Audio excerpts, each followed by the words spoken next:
Movie जब start होती है तो हमें मेलोरी नाम की एक औरत को दिखाया जाता है जो अपने बच्चों को समझा रही होती है। वो उनसे कहती है कि मैं तुम्हारी आंखों पर पट्टी बांध दूंगी और हम लोग नदी के रास्ते यहाँ से कहीं दूर चले जाएंगे। कुछ भी हो जाए लेकिन तुम लोग अपनी आंखों से पट्टी मत खोलना, नहीं तो तुम मारे जाओगे। इसके बाद ये सभी लोग आंखों पर पट्टी बांधकर नदी की तरफ जाने लगते हैं जहाँ पर इन्हें एक बोट मिलती है और ये उस बोट को नदी में उतारकर वहां से चले जाते हैं। आखिर मेलोरी ऐसा क्यों कर रही है, इस बात का पता हमें आगे चलने वाला है। इसके बाद हमें फ्लैशबैक का सीन दिखाया जाता है, यानी 5 साल पहले की कहानी। यहाँ पर हम मेलोरी को देखते हैं जो कि एक पेंटिंग बना रही होती है। उसकी लाइफ में सब कुछ नॉर्मल चल रहा होता है, लेकिन तभी उसकी सिस्टर आती है। वो उसको बताती है कि इस दुनिया में एक ऐसा वायरस फैल चुका है जिसकी वजह से सभी लोग सुसाइड कर रहे हैं। मेलोरी जब टीवी खोलकर देखती है तब उसे पता चलता है कि इस वायरस का असर पूरी दुनिया में फैल चुका है। मेलोरी प्रेग्नेंट है और उसे चेकअप के लिए हॉस्पिटल भी जाना है। इसके बाद वो हॉस्पिटल चली जाती है और अपना चेकअप करवा रही होती है। हॉस्पिटल से लौटते वक्त वो देखती है कि हॉस्पिटल के अंदर भी ऐसे बहुत से लोग हैं जो उस वायरस की वजह से सुसाइड कर रहे हैं। ये दोनों ही सिस्टर घर की तरफ आ रही होती हैं, लेकिन रोड पर सभी लोग उस वायरस की वजह से सुसाइड कर रहे होते हैं और काफी ज्यादा तबाही मची होती है। यहाँ पर मेलोरी की सिस्टर भी उस वायरस की चपेट में आ जाती है और वो कार का एक्सीडेंट करने का सोचती है। मेलोरी उसको काफी रोकने की कोशिश कर रही थी, लेकिन वो उसकी बात नहीं सुनती है और कार का एक्सीडेंट कर देती है। यहाँ पर मेलोरी तो बच जाती है, लेकिन उसकी सिस्टर की मौत हो जाती है। अब मेलोरी को बाहर देखकर उसकी मदद करने के लिए एक लेडी अपने घर के अंदर से आती है, लेकिन बाहर आने के बाद वो भी उस वायरस की चपेट में आ जाती है। दरअसल ये वायरस किसी के छूने या सांस लेने से नहीं फैल रहा था, बल्कि किसी अजीब चीज को देखने से फैल रहा था, जिससे लोगों का मानसिक संतुलन खो जाता है और वो लोग सुसाइड करने पर मजबूर हो जाते हैं। जो लेडी मेलोरी को बचाने के लिए आई थी वो भी इस वायरस से इन्फेक्टेड हो चुकी थी, इसलिए वो एक जलती कार की तरफ जाने लगती है। मेलोरी ये सब अपनी आंखों से देख रही थी, तभी एक टॉम नाम का आदमी आता है जो उसे उठाकर उस लेडी के घर के अंदर ले जाता है और वो लेडी उस जलती कार के अंदर बैठ जाती है, जिससे एक ब्लास्ट होता है और उसकी मौत हो जाती है। उस घर के अंदर एक बूढ़ा आदमी होता है जो मेलोरी को बताता है कि जो औरत अभी ब्लास्ट में मारी गई है वो मेरी वाइफ थी। अब ये सुनकर मेलोरी को काफी दुख होता है। इसके बाद यहाँ पर जितने भी लोग मौजूद थे वो अपने घर वालों से कांटेक्ट करने की कोशिश करते हैं, लेकिन पूरे शहर का नेटवर्क तबाह होने की वजह से ये लोग उनसे कांटेक्ट नहीं कर पा रहे थे। जब ये लोग टीवी खोलकर देखते हैं तब इन्हें पता चलता है कि ये वायरस पूरी दुनिया में फैल चुका है, जिसकी वजह से दुनिया की आधी आबादी खत्म हो चुकी है और जो आधी आबादी बची है वो भी इस वायरस की चपेट में आकर खत्म हो जाएगी। यहाँ पर टॉम इन सभी को बताता है कि वो एक कंस्ट्रक्शन साइट पर काम करता है जहाँ पर उसके साथी ने कुछ अजीब सा देखा और उसके बाद से ही वो इन्फेक्टेड होने लगा, जिसके बाद उसने सुसाइड करने की कोशिश की और वो मारा गया। अब इन लोगों को यहाँ पर यह समझ आ गया था कि ये वायरस घर से बाहर जाने पर कुछ अजीब सा देखने पर ही फैल रहा है, इसलिए ये लोग उस घर के खिड़की और दरवाजों को अच्छे से बंद करने लग जाते हैं। अब इन लोगों को उस घर के अंदर रहते हुए कई दिन बीत जाते हैं और इनके पास जो खाने पीने का सामान था वो भी धीरे धीरे खत्म होने लगता है। इसलिए अब इनको घर से बाहर जाना ही पड़ेगा, क्योंकि अगर ये वायरस से बचे रहते हैं तो एक दिन भूख से मर जाएंगे। यहाँ पर घर का ओनर उन सभी को एक बात बताता है। वो उनसे कहता है कि घर के बाहर सीसीटीवी कैमरे लगे हैं, इसलिए हम उस चीज को आसानी से मॉनिटर पर देख सकते हैं, लेकिन हमें ये नहीं पता कि उस चीज को मॉनिटर पर देखने से वो हमें इन्फेक्टेड करेगी भी या नहीं। इसलिए तुम लोग मुझे एक चेयर से बांध देना, अगर मैं इन्फेक्टेड होता भी हूँ तो मैं किसी को नुकसान नहीं पहुंचाऊंगा। अब ये लोग ऐसा ही करते हैं और उस घर के ओनर को एक चेयर से बांध देते हैं, जिसके सामने एक मॉनिटर रखा होता है। बाहर कैमरे लगे होने की वजह से वो बाहर का सब कुछ देख पा रहा था। अब कुछ देर के बाद वो घर का ओनर उस वायरस को देख लेता है, जिसकी वजह से वो इन्फेक्टेड हो जाता है। जब ये लोग आकर देखते हैं तो वो सुसाइड कर चुका था। अब इन लोगों को समझ आ गया था कि उस वायरस को रियल में देखो या किसी मॉनिटर पर, वो दोनों तरह से ही जान ले सकता है। इन सभी लोगों के पास खाने का सामान पूरी तरह से खत्म हो चुका था, इसलिए अब इनको बाहर जाना ही पड़ेगा।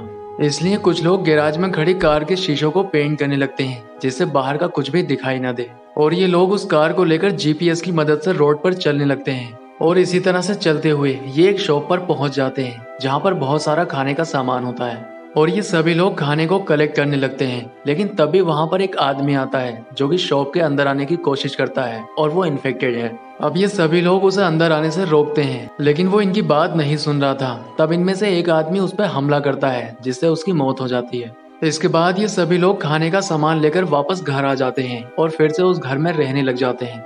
इस घर में रहते हुए टॉम और मेलोरी दोनों ही एक दूसरे के करीब आने लगते हैं। इसके बाद हम देखते हैं कि इनके घर पर एक आदमी आता है जो यहाँ पर रहने के लिए मदद मांगता है, लेकिन ये लोग उस पर गुस्सा करते हैं क्योंकि इनके पास लिमिटेड खाना है। लेकिन वो आदमी इनको अपनी परेशानी बताने लगता है। वो इनसे कहता है कि मैं अपनी फैमिली के साथ आंखों पर पट्टी बांध कर रह रहा था, लेकिन तभी मेरे घर पर कुछ साइको लोग आ जाते हैं और हमारी पूरी फैमिली की आंखों से पट्टी खोल देते हैं, जिससे सभी लोग मारे गए।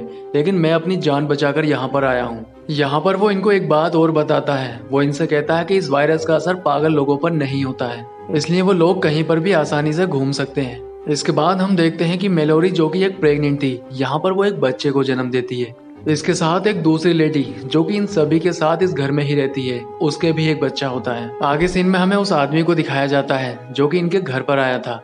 दरअसल उसने इन सभी से झूठ बोला था क्योंकि वो भी एक पागल ही है। अब दिमाग से साइको होने की वजह से वो घर के सभी पर्दों को हटा देता है, जिससे घर के अंदर रोशनी आ जाती है।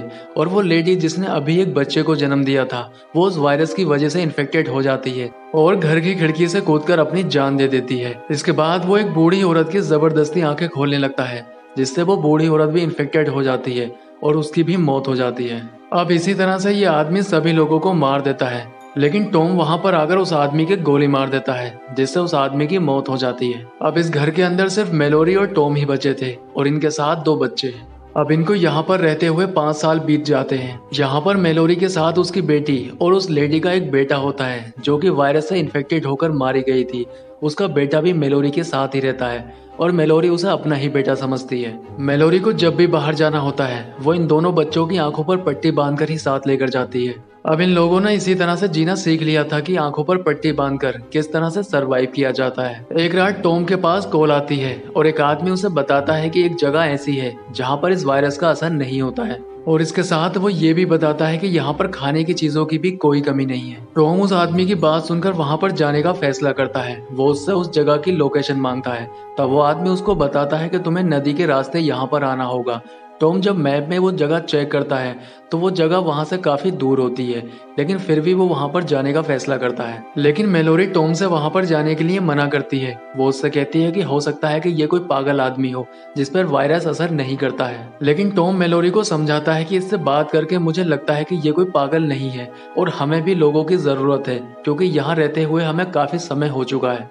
अब टॉम के समझाने पर मेलोरी उसकी बात को मान लेती है और वहां जाने के लिए एग्री हो जाती है। अब ये सभी लोग अपनी आंखों पर पट्टी बांधकर वहां से निकलने की तैयारी कर ही रहे होते हैं, लेकिन तभी वहां पर कुछ पागल लोग आ जाते हैं जो उनकी आंखों से पट्टी हटाने लगते हैं। अब टॉम उन्हें ऐसा करने से रोकने लगता है, लेकिन उसकी आंखों पर पट्टी बंदी होने की वजह से वो उनको देख नहीं पा रहा था, इसलिए वो अपनी आंखों से पट्टी हटा देता है और उन सभी पर गोली चलाकर उनको मार देता है। लेकिन आंखों से पट्टी हटने के बाद वो वायरस उसको भी इन्फेक्टेड कर देता है, जिसकी वजह से वो अपने आप को ही गोली मार लेता है। अब टॉम को काफी देर हो जाती है और वो घर के अंदर नहीं आता है।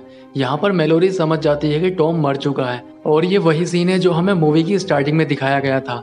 यहाँ पर मेलोरी अपने बच्चों को यही समझाती है कि कुछ भी हो जाए तुम अपनी आंखों से पट्टी मत हटाना। इसके बाद मेलोरी बच्चों को लेकर वहां से जाने लगती है, लेकिन तभी उसकी बोट पर एक आदमी आ जाता है। दरअसल ये उन्हीं पागल लोगों में से एक था जो कि टॉम की गोली से बच गया था। यहाँ पर ये बोट के ऊपर चढ़ जाता है और मेलोरी पर हमला कर देता है, लेकिन मेलोरी उसके ऊपर बंदूक से फायर करती है, जिससे उसके गोली लग जाती है और वो पानी में गिर जाता है। इसके बाद मेलोरी बोट लेकर यहाँ से चली जाती है। आगे चलकर मेलोरी को कुछ सामान की जरूरत पड़ती है, इसलिए वो एक जगह पर अपनी बोट रोक देती है और वो अपने बच्चों से कहती है कि जब तक मैं वापस ना आ जाऊं तुम यहाँ से कहीं मत जाना। इसके साथ ही वो अपने बच्चों के पेट में रस्सी बांध देती है और रस्सी का दूसरा सिरा अपने साथ लेकर चलने लगती है। अब मेलोरी एक जगह पर पहुंचती है जहाँ पर वो जरूरत का सामान ढूंढने लगती है, लेकिन तभी वो साया उसका पीछा करने लगता है जो कि एक वायरस है जिसकी वजह से लोग सुसाइड कर रहे हैं। अब मेलोरी उसके ऊपर गोलियां चलाने लगती है, लेकिन वो साया इनविजिबल होता है, जिसकी वजह से उस पर गोलियों का कोई असर नहीं होता है। गोलियों की आवाज सुनकर मेलोरी की बेटी बोट से उतर जाती है और उसे ढूंढने के लिए जंगल की तरफ निकल पड़ती है। आगे चलकर वो साया उसके भी सामने आ जाता है, जिसे वो छूने की कोशिश करती है, लेकिन तभी मेलोरी उसे पीछे खींच लेती है और वापस बोट पर ले आती है। अब मेलोरी अपने बच्चों को बोट में बैठाकर यहाँ से ले जाती है, लेकिन आगे जाने पर इनकी बोट एक झरने में आ जाती है, जिससे वो नीचे गिरने लगती है। लेकिन ये तीनों ही पानी से बाहर निकल आते हैं, लेकिन इनकी बोट पानी के साथ बह चुकी थी। अब ये लोग पैदल ही आगे बढ़ने लग जाते हैं, लेकिन तभी मेलोरी का पैर फिसल जाता है और वो नीचे गिर जाती है। और तभी वो साया भी वहां पर पहुंच जाता है, जो मेलोरी की आवाज में उसके बेटे से आंखों से पट्टी हटाने के लिए कहता है। अब वो अपनी आंखों से पट्टी हटाने लग जाता है, लेकिन तभी मेलोरी आकर उसको रोक लेती है। अब मेलोरी फिर से अपने बच्चों को लेकर आगे बढ़ती है और वो उस जगह पर पहुंच जाती है जहां से टॉम के पास कॉल आई थी। अब मेलोरी अपने बच्चों को लेकर उस घर के अंदर चली जाती है। मेलोरी ने आज तक अपने बच्चों के नाम नहीं रखे थे और इसकी वजह ये थी कि वो खुद नहीं जानती थी कि वो कब तक जिंदा रहेंगे। यहाँ पर वो पूरी तरह से सुरक्षित थी, इसलिए वो अपने बच्चों के नाम रखती है, जिसमें वो लड़के का नाम टॉम के नाम पर रखती है और लड़की का नाम ओलंपिया रखती है। और इसी के साथ मूवी का एंड हो जाता है। दोस्तों, आपको वीडियो थोड़ा भी इमोशनल करता है तो हमारे वीडियो को लाइक करें और इसी तरह की वीडियो देखने के लिए हमारे चैनल को सब्सक्राइब जरूर करें। तो मैं आपसे मिलता हूँ इसी तरह की किसी नेक्स्ट वीडियो में।